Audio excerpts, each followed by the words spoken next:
Oui. Amen. Donc, je m'appelle Paulin, je suis en compagnie de Loretti, et si nous sommes là pour le repas du Seigneur. Donc, ça sera Loretti qui va présenter le repas du Seigneur. Elle m'a demandé de lire dans Galates 6, verset 9.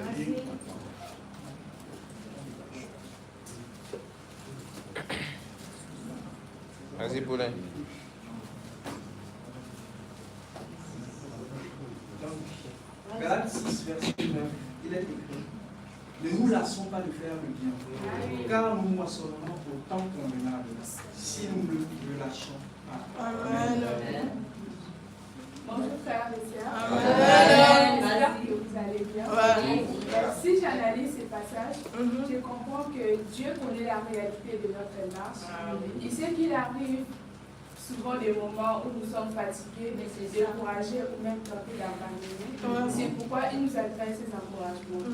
Je comprends aussi que faire le bien ne concerne pas seulement les bonnes actions envers les autres, mais également le fait de rester fidèle à Dieu, de persévérer dans la prière, de participer à la vie des disciples, d'annoncer l'évangile et de continuer à marcher selon sa volonté. Et ce passage est un appel à ne pas se relâcher. Le découragement, la fatigue ou les difficultés ne doivent pas nous pousser à quitter la présence de Dieu. Au contraire, lorsque nous sommes faibles, nous devons nous approcher davantage de lui afin qu'il renouvelle nos forces. Et Dieu ne cherche pas des personnes qui commencent avec beaucoup de zèle, mais qui abandonnent en chemin. Il désire des hommes et des femmes qui persévèrent jusqu'au bout, car c'est dans la persévérance que se trouve la victoire.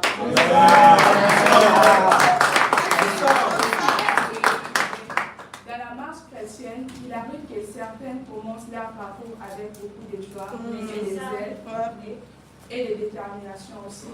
Ils participent au guide, servent Dieu avec enthousiasme, évangélisent, prennent part aux différentes activités de l'Église et manifestent un profond désir de grandir spirituellement. Cependant, avec le temps, les difficultés, les épreuves, les déceptions ou simplement la fatigue peuvent les décourager au point de vouloir abandonner leur engagement envers Dieu.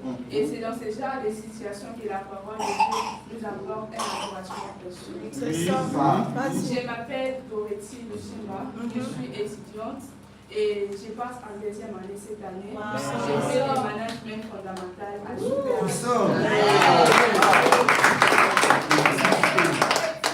Si je suis devant vous aujourd'hui, c'est pour vous parler de l'impact que la croix de Jésus-Christ et la vie des disciples ont eu dans ma vie. Je vais vous partager comment Dieu m'a transformé et ce que j'ai appris en marchant avec lui. À travers ce témoignage, je voudrais vous montrer que la vie des disciples est une vie merveilleuse, mais qu'elle demande aussi de la persévérance. Avant de parler de la fatigue que j'ai traversée dans ma vie des disciples, j'aimerais d'abord vous parler de la personne que je suis. Je suis une personne qui coupe très facilement les liens avec les autres. Dès qu'une personne m'énerve, me blesse, soit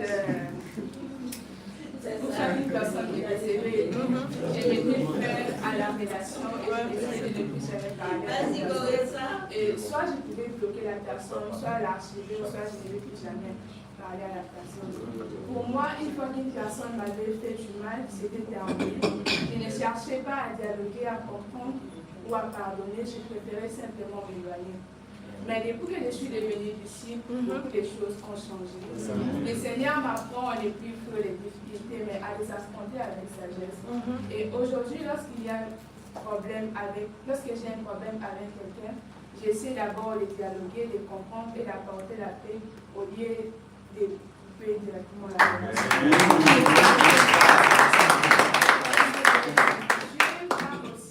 À ouvrir mon cœur. Je ne suis plus la même personne qu'auparavant. Et j'apprends à communiquer, à pardonner et à laisser Dieu se faire de nous. Et la vie des disciples m'a donné du discernement. Et aujourd'hui, j'apprends à réfléchir avant d'agir, à reconnaître ce qui est selon la volonté de Dieu et à ne plus me laisser entraîner facilement. Davantage ce que je dois faire et ce que je dois éviter. Et je ne dis pas que je suis devenue parfaite, mais je peux témoigner d'une chose. Depuis que je marche avec Dieu, il transforme progressivement mon caractère, Ça me ma va manière dire. de penser et mes relations avec les autres. Lorsque je suis devenue disciple de Jésus, j'étais remplie de joie. J'étais tellement heureuse de découvrir qui était Dieu, d'apprendre sa parole et de comprendre ce que signifie marcher avec lui. J'aimais prier, lire la Bible, participer au culte, aller à l'évangélisation et prendre part à toutes les activités de l'Église. Pour moi, servir Dieu était devenu comme un privilège et une source de joie. Je faisais toutes ces choses avec beaucoup d'enthousiasme. Au début, j'ai pensé que la vie des disciples serait toujours facile. Je croyais qu'il suffisait d'aimer Dieu pour que tout se passe bien. Mais avec le temps, j'ai compris que suivre Dieu n'est pas un chemin sans difficulté. Être disciple demande de la persévérance, de la fidélité, de la discipline, de la patience et parfois même du constance. Il faut apprendre à renoncer à soi-même, rester fidèle malgré les épreuves et continuer à avancer même lorsque les émotions ne sont plus comme au début. Il est arrivé un moment où je me suis sentie complètement fatiguée. Et cette fatigue n'était pas seulement physique, mais elle était aussi spirituelle et émotionnelle. J'avais l'impression de ne plus avoir la même force qu'au début. Ce qui me procurait autrefois de la joie devenait progressivement un poids.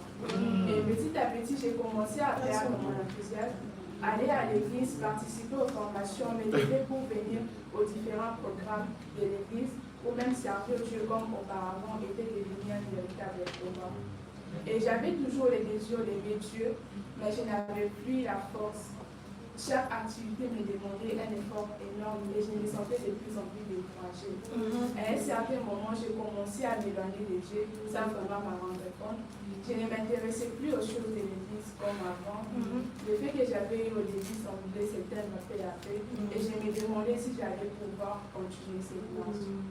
Et il m'est arrivé même des moments où j'étais en train de regretter et je me demandais pourquoi est-ce que j'avais accepté d'être ici et pourquoi j'avais accepté de faire baptiser après. Mais lorsque je pense au sacrifice que Jésus a fait pour moi sur la croix, je comprends que je ne peux pas abandonner ma marche à cause de la fatigue. Là, lui a donné sa vie pour moi. Le moins que je puisse faire est de continuer à le suivre avec fidélité en comptant sur sa force parce qu'elle est belle de nous. C'est à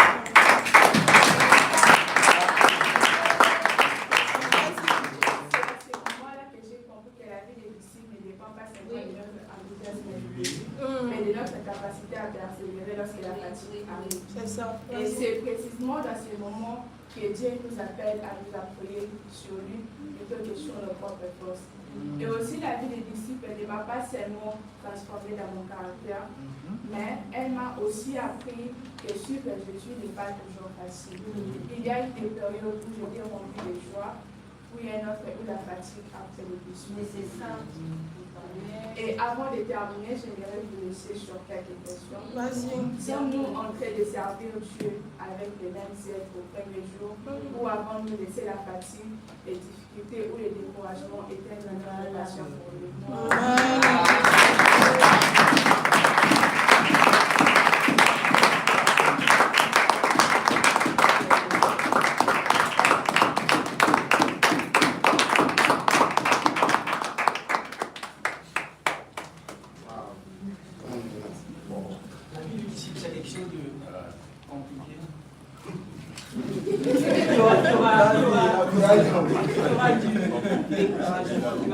Oui, amen. Oui.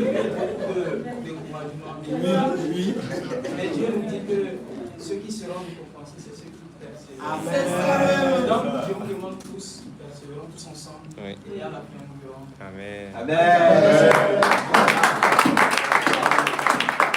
Merci beaucoup à Goletti pour ce témoignage. Donc, nous prions pour donc, Père Céleste, éternel Dieu de grâce, nous disons merci. Merci pour la vie de notre soeur Goletti. Merci pour ce témoignage que tu nous as permis d'entendre. Père, nous te demandons, Seigneur, de nous garder dans cette vie de disciples que nous avons choisi de donner. Nous te demandons, Seigneur, de toujours nous garder dans les difficultés, de nous aider à persévérer, pour qu'à la fin, Seigneur, nous puissions tous terminer la course et qu'à la fin, nous avons la puissance de Dieu. Soit à nous, Seigneur, du Seigneur Jésus que j'ai prié. Amen. J'aimerais rappeler que le repas du Seigneur est pour les disciples baptisés. Amen.